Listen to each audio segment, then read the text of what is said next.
Hello and welcome to IDFC First Bank presents Leaders of Tomorrow Season 11. I'm Sunanda Jayaseelan. On the show tonight, we're bringing you our Springboard series, conversations that we do pan-India with a live audience to connect better with you, the entrepreneur. On part 2 of our Springboard from Chennai, I'm talking about the automotive space and how Chennai is empowering the automotive growth engine of the country and of the state. Listen in to what our experts had to say.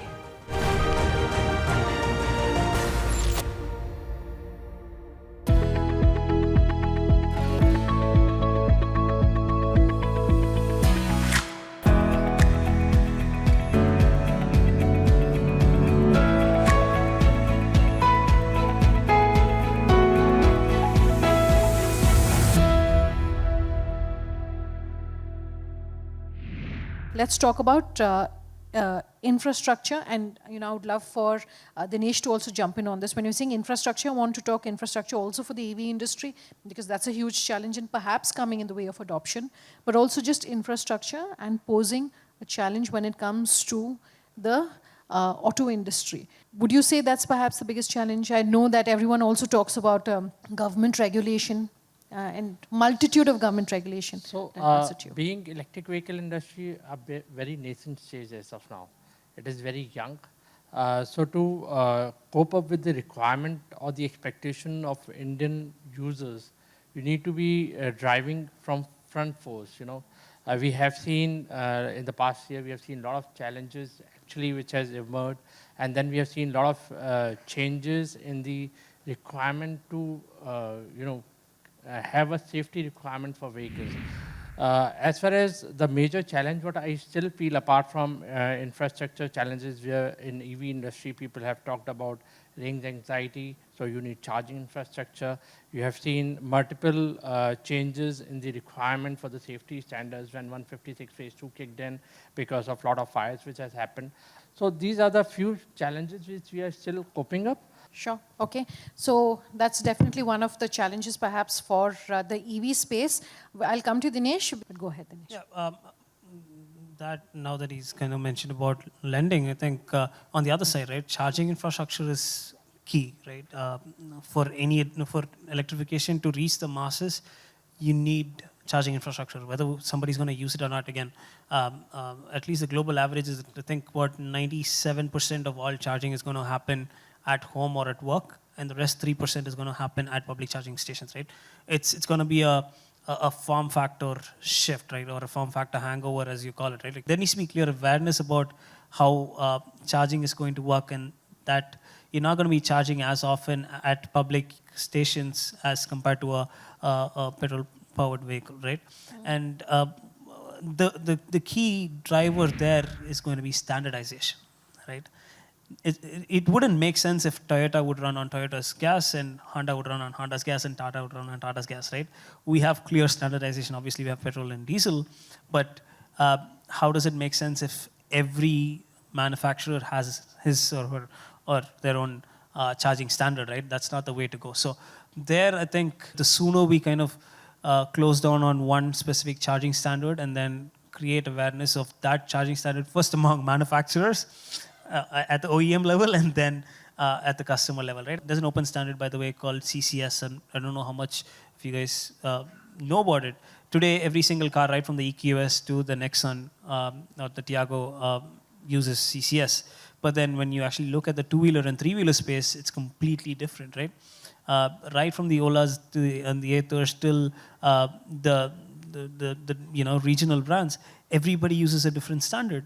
And yeah, the sooner we kind of get on board one single standard, and that's essentially what we're trying to do. Sure. Little segue into what we do is we're making India's first electric motorcycle that can use the CCS standard. So from day one, you have access to almost 5,500 charging stations today. Please go ahead and ask your question. If you could introduce yourself and whom the question is for. This is Kumar. I just want to check on the cost of the EV vehicle. So, for example, 5 years after 5 years, okay, what is the charge on the battery swapping or maybe the changing of the battery and all these kind of things when compared to the fuel? We are talking about the fuel versus electric. So then the electric consumption and maybe after 3 years the battery cost that we are not talking now actually. So that I understand it's no on the higher side. My opinion on this is going to be a little controversial, but I'll go ahead and say it anyway. But so, do you ever think about changing the engine in your vehicle? Not engine. Never, right? You never change it, right? Yeah. I think that's where we need to get to. Or in some cases, it's already there, right? What we're looking at is, at least if I were to speak for myself, we're looking at a vehicle that can have a battery that lasts the lifetime of the vehicle. And when I mean lifetime, I'm looking at a 10 to 12 year life of the battery, where I can give you a warranty of what 80% on that, right? So I'm not going to just say, yeah, trust me, you can have a 10-year life on your battery. And today, almost all electric cars in the market today come with an 8-year or a 1.5 lakh kilometer. The warranty actually, what is the, for two-wheelers I'm talking about actually. So it is, normally it is 2 years or 3 years? So I think on the two-wheeler segment right now is about 3 years, but again, and that's kind of where our moat is, right? What we do at Rapti is essentially bringing the same architectural shift to two-wheelers. So the goal for us is, or rather, the way I like to see it is, if mass adoption of electric vehicles has to happen organically, without subsidies, without reduction in rates, blah, blah, blah, it has to happen because electric vehicles are seen as a direct, outright upgrade to a petrol-powered vehicle. And I personally believe that's possible, and that's what we're working towards. I think Shiva also has a perspective. Go ahead, please. Nice way of saying that, do you replace an engine? So there is another perspective. So when you have a technology shift, right, you have challenges and you have opportunities, right? So that's how technology shift happens.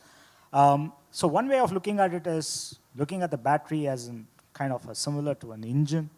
Another way is looking at it as a fuel. So that will be a day. I mean, I'm very bullish about electric. So there will be a day when you will be sold an electric bike or a car without the batteries, and batteries will be pay by use, like you do the petrol, right? When the standardization of the batteries happen, and it will happen. I mean, and this day is not too far. Maybe in a decade's time or less than a decade's time, you will find that all you need to do is just go to petrol station, kind of a battery station, plug a new set of charged batteries, give away your discharged batteries and drive on. You know, you don't pay upfront for the battery, but you pay by the use of the battery. Battery swapping. So this would, in fact, these are certain things which are linked to the legal framework, because today you can't sell electricity on the private domain. You know, there is this electrical law which says that you need to, I mean, the Ministry of Energy will have to make amendments to the law. So all this will come in place as the industry evolves. They will come in place, and that's a big opportunity for many of the SMEs, I would say, to look at this space of providing charged batteries. Sure. Either one of you, yeah, please go. So we are sitting in a year where the transitions, I agree with him 100%, that the transitions will happen. As the need develop, the product will be evolved. So today, if we are talking about 3 years, 8 years of the battery life, we are definitely going to talk about much higher, and even the prices will come down with the economy of scale coming in, kicking in.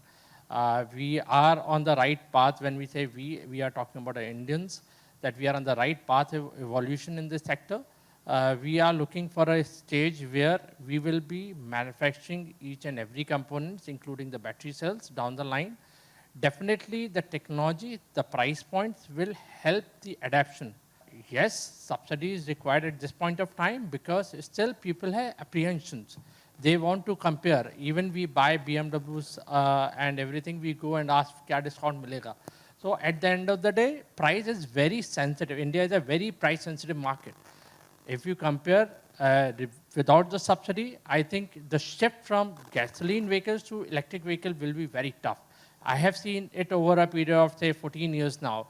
Whenever the subsidies are there, the sales gets increased, double, triple, whatever happened. But as the subsidies go off, the sales tumbles like anything. So this is very common perspective. So subsidies plays a very important role. The product, the indigenization, localization, and enhancement of performance of vehicle and each and every component plays an important role. So definitely this transition will happen over a period of time. Sure. So can I give you a practical one? You have heard a lot of technical words.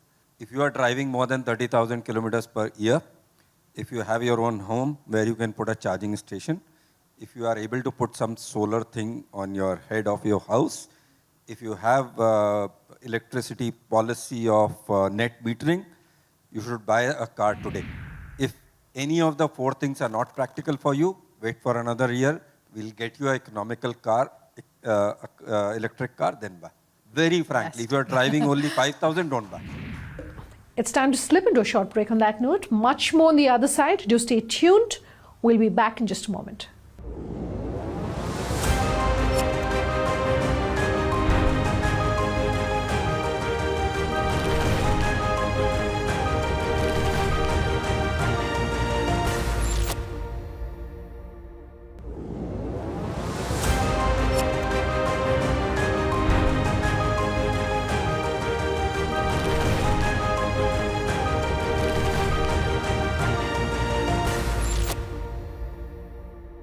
Welcome back. With us here on IDFC First Bank presents Leaders of Tomorrow Season 11.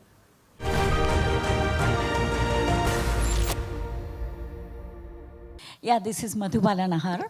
I was very impressed with the automobile leaders coming over here. Chennai being the Detroit of Asia. And I having so much passion in this industry, but I know nothing about the industry except driving all the cars. Now my question is, if someone like me want to enter into an automobile manufacturing, I'm not telling too many big things, maybe a smallest part of it. Like here I heard him, he said we are just 3.5 years young. So I got inspired more with that. Of course, TVS and FADAs are very old. And if there is something very small thing which can be manufactured, are there any guiding forces or any association? Suppose we have a lot of land bank and where there are electrical vehicles coming in, is there any association where we can enter and take help and take guidance how to proceed into this industry? Thank you. So ma'am, there are two types of association which can help you. One is Auto Component Manufacturer Association, which is ACMA, which works on components. And if you want to manufacture vehicle, again, there are two. So there is one electric vehicle, which is SMEV, and SIAM, so Society of Indian Automobile Manufacturer and Society of Electric Vehicle Manufacturer. So you can take their help.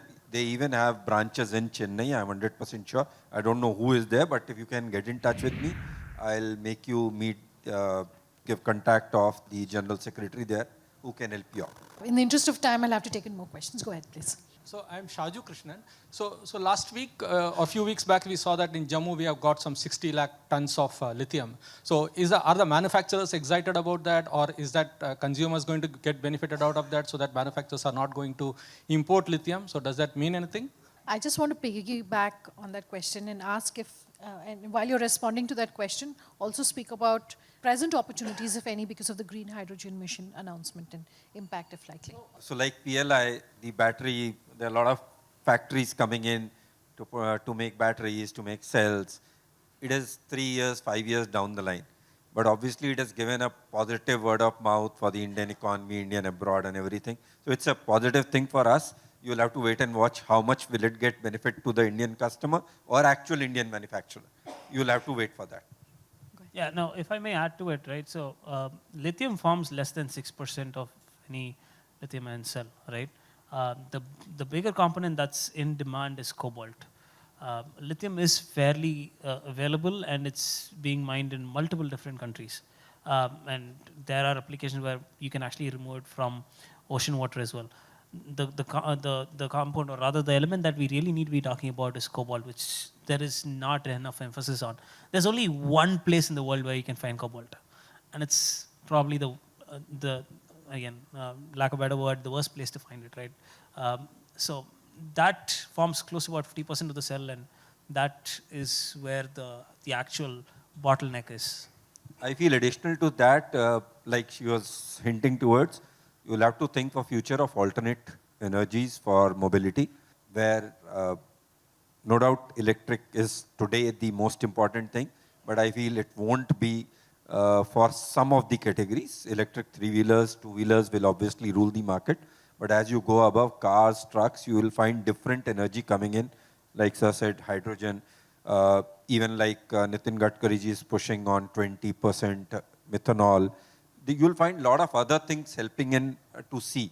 So India being such a diverse country, such a big country, there are a lot of things which will have to play. Only one place. So like Norway doing 80% electric can't happen in India because Norway is a very small place as compared to India. So we'll have to see we'll have to use all things. Any more questions? Maybe one or two questions before we close. Yes. I am Sri Ganesh from Chennai. I run a recruitment company called Catch Consulting. My take is that today when I go to buy a car, for instance, out of every 100 rupees I pay, anywhere from 45 rupees to 55 rupees goes as taxes and extras like right from GST to insurance and GST on insurance and road tax and registration, somewhere I think, industry body like the gentleman and the second gentleman and the industry manufacturers plus the media should, I'm not saying taxes are bad, but somewhere, the over-ambitious legislation of taxes, I think somewhere we should bring the price points down and not,